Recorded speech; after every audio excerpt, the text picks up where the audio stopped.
có mông gì nữa? Có mông Thái. Là. Có mông Thái Lan á, có mông Lào này.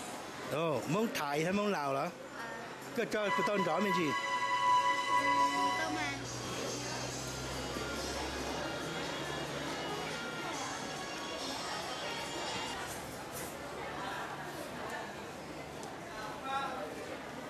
Mẹ bữa nhà đâu hả? Nhà thế mà. Nhà đó. Mẹ này mẹ bỏ mua hả? Bây giờ mông chỉ mua à? Mẹ chỉ mua, để mẹ nấu cho cả sư bây giờ. Bây giờ cho nó sư. Là, cho cả thì bé chả mông là chả kiểu chỉ nè. Đó, cho nên đi chả mông không lắm. Cái giờ câu xài mông gì? Bây giờ xài mông đi mà. Mông lì đó. Cái xài mông đó chứ mà. Bây giờ xài mông hơi nè. Bây giờ mông hơi đó.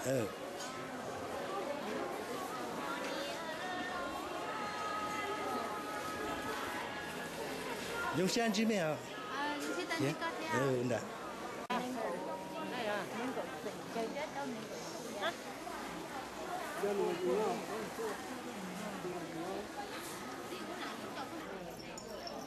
Giờ có phiêu bảo mông mà.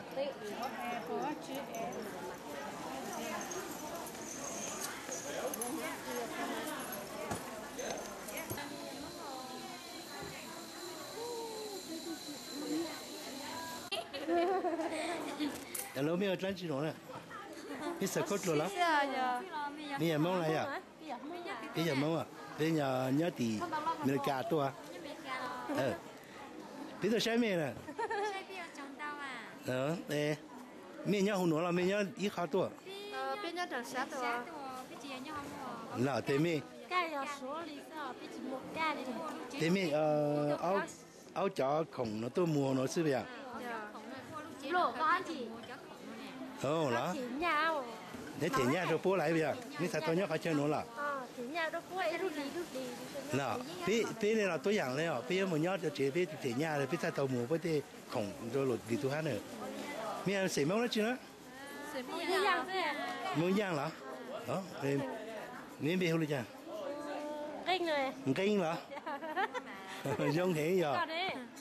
Cứu ơn giống của nó. Tôi nói giờ tôi có phụ. Cú lắm, cú hôn chúa. Mông à? Ê tôi nói đấy, có lúc nó chả? Cũng biết bằng nó. Bằng là? Ủa có lúc bây giờ chỉ mông nó. Có lúc bây giờ cái nó thì mông gì vậy? À? Nhà bình nhỏ là? Thế bây giờ mông sành nhang là? Sành nhang. Dạ, trong sáng hình chứ mẹ à? Đâu là? Ít trên này sao? Là? Cái mẹ cho nát luôn rồi đó. Bây giờ nát nó.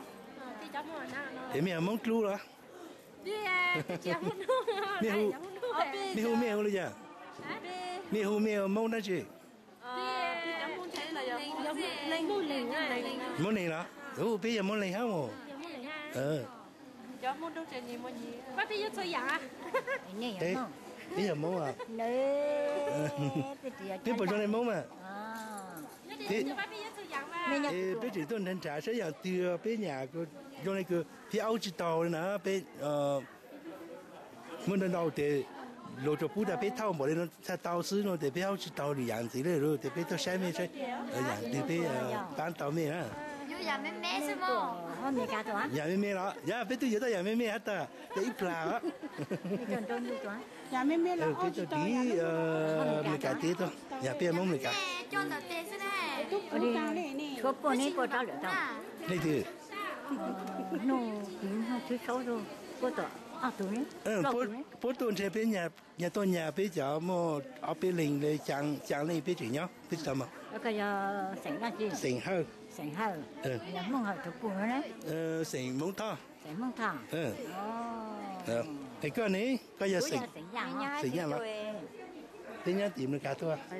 Cái con này giờ từ pu giờ mông à. Mông từ pu này mông thọ. Cái giờ mông này chứ. Mông hơi. Mông hơi.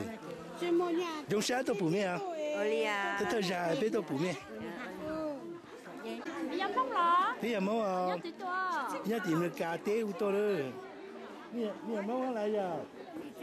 Đó.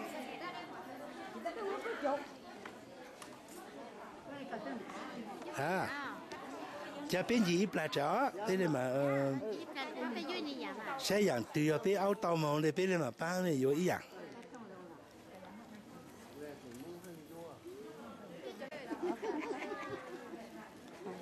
Mấy sáng có lú là mấy sáng có yao nè. Mấy sáng có lú, đang biết gì lú rồi.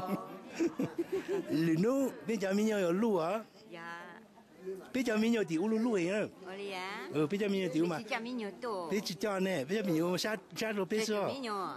Ít tuổi sao? Ít tuổi sao? Anh này chỉ là tôi nhỏ. Tôi mình thấy. Mình tuổi à? Mình tuổi, chỉ有tôi mình thấy. sáng nhiều là chỉ mua này. cho nói cho có phu là cho có gì nè.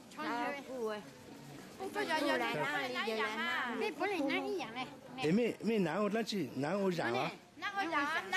Lúc này mà có nhiều ô tô chỉ tôi nãy rồi. Nãy ô giảng nó lúc xí hả tư? Nó lúc cha bây giờ.